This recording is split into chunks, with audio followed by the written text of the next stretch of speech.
1,6 juta guru penerima tunjangan profesi guru. Sebelum melanjutkan menonton video ini, silakan subscribe channel ini karena setiap bulannya kami akan berikan bonus pulsa sebesar Rp100.000 jika channel ini sudah mencapai 100.000 subscriber. 23 pemerintah menaikkan gaji. Dan ini terrefleksi selama 1 tahun belanja gaji pensiun itu meningkat cukup tinggi. Kalau teman-teman media ingat, setiap bulan kita sampaikan angka belanja gaji, belanja pegawai, termasuk yang pertumbuhannya cukup tinggi. Dan ini dimulai dari Q1 2024. Tapi bukan hanya itu. Seperti tadi disampaikan juga, kondisi ekonomi dunia membuat APBN di Q1 juga menggelontorkan BLT untuk mitigasi resiko pangan. APBN juga menggelontorkan untuk bantuan pangan 23,4 juta keluarga penerima manfaat. APBN juga menjalankan program stabilitas pasokan dan harga pangan SPHP. Ini yang biasanya juga dikenal dengan nama operasi pasar. Dan di Q1 juga ada belanja pemilu pusat. Di Q2, APBN mengelontorkan belanja negara sejumlah 1.398,1 triliun, sehingga secara total realisasi sampai dengan Q2 1.398,1 triliun ini adalah belanja 42,1% dari pagu APBN. Dan tumbuhnya adalah 12,2% dibandingkan belanja sampai dengan Q2 di tahun sebelumnya. Dan di sini kita selain membelanjakan apa yang sudah memang direncanakan, juga melanjutkan bantuan pangan, ada SPHP, itu stabilitas pasokan dan harga pangan, dan juga ada kenaikan gaji ASN TNI Polri, termasuk gaji ke-13-nya. Di Q3 sampai dengan Q3 secara kumulatif belanja APBN adalah 2.251,6 triliun, sehingga sampai dengan akhir Q3 belanja APBN itu sudah 67,7% dari pagu APBN. Tumbuh 14,4% dibandingkan tahun 2023 kumulatif Q3-nya. Di sini ada pembayaran kompensasi energi, ada bantuan pangan yang terus diteruskan sampai dengan bulan Agustus, ada SPHP, stabilitas pasokan harga pangan tadi yang dilanjutkan, dan ada peningkatan target PIP menjadi 21,1 juta penerima, dan kartu Indonesia Pintar meningkat 1,1 juta penerima.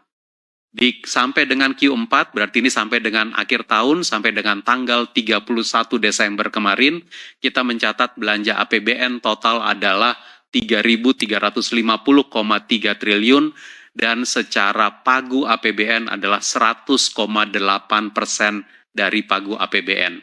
Jadi lebih tinggi dari rencana pagu APBN awalnya, dan pertumbuhannya adalah 7,3% di atas belanja APBN tahun 2023. Jadi belanja APBN itu meningkat. Dan khusus di Q4 ada pembayaran kompensasi energi juga kepada badan usaha, bantuan pangan yang berlanjut Oktober-Desember, stabilitas pasokan dan harga pangan diteruskan, pembayaran JKP dari pemerintah membayari sekitar 134,1 juta peserta, berarti pembayaran kepada BPJS Ketenagakerjaan, dukungan pilkada, dan lain-lain belanja negara selama Q4. 24, pembayaran sebagian THR, karena waktu itu pembayaran THR dengan ada di sekitar Maret dengan April, jadi sebagian ada yang di kuartal 1, lalu kemudian juga belanja penyelenggaraan pemilu, tahun 2024, pemilu bulan Februari, lalu penyaluran bansos PKH, kartu sembako, PIP, KIP kuliah, bantuan pangan yang kita gelontorkan di Januari sampai dengan Maret, dan juga realisasi subsidi energi. Di kuartal kedua, di triwulan kedua, belanja pemerintah pusat adalah naik 8% naik 5,6% dibandingkan tahun sebelumnya. Dan jenis-jenis belanjanya adalah bantuan pangan dampak El Nino yang berlanjut, pembayaran gaji ke-13 tadi telah saya sampaikan, ada yang bulan Maret, ada yang bulan April, dan realisasi subsidi serta ada belanja untuk kartu prakerja. Di triwulan ketiga, belanja pemerintah pusat itu naik 21,3% dibandingkan belanja pemerintah pusat tahun sebelumnya. Dan ini adalah dipengaruhi oleh belanja gaji, belanja bansos, penyaluran bantuan pangan, dan juga belanja subsidi pembayaran kompensasi Q1 sebesar 53,5 triliun dibayarkan pada triwulan ketiga ini kepada badan usaha yang mengelola subsidi dan kompensasi listrik maupun BBM. Dan di triwulan 4, belanja pemerintah pusat di triwulan 4 naik 3,3% dibandingkan tahun sebelumnya. Total di triwulan 4 adalah 870,7 triliun, termasuk untuk penyaluran bantuan pangan, untuk menjaga daya beli masyarakat 22 juta KPM, masing-masing menerima 10 kg per bulan untuk bulan Oktober, November, dan Desember.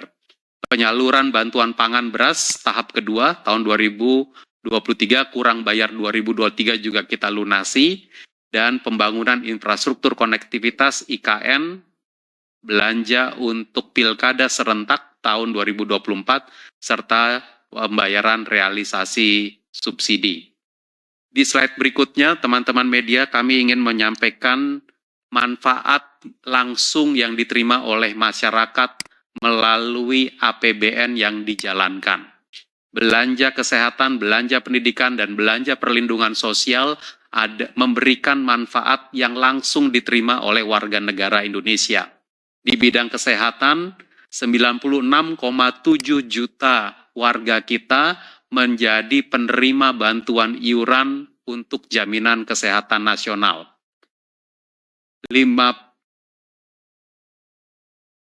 Nah, itu dia.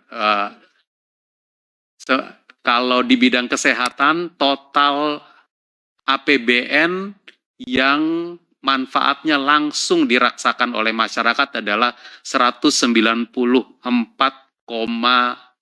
triliun. Dibandingkan 2023, ini naik dari 185,5 triliun di tahun 2023.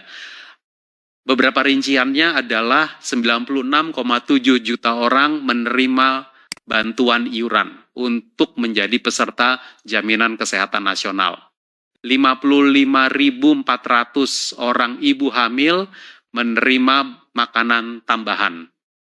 100.000 balita kurus mendapatkan juga program makanan tambahan, digelontorkan dalam bentuk berbagai macam program pemberian makanan tambahan. 8,1 juta keluarga yang memiliki bayi di bawah 2 tahun mendapatkan fasilitas dan pembinaan. Jaminan kesehatan JKN bagi ASN, TNI, Polri, penerima pensiun maupun veteran 4,6 juta penerima. Dan 10.072 puskesmas menerima bantuan operasional kesehatan di tingkat puskesmas senilai 12,8 triliun rupiah. Di bidang pendidikan, 550,4 triliun belanja APBN untuk bidang pendidikan di tahun 2024, naik dari 513,4 triliun di 2023. Penerima manfaat langsungnya termasuk 21,1 juta siswa penerima PIP, 1,1 juta mahasiswa penerima KIP kuliah, 1,1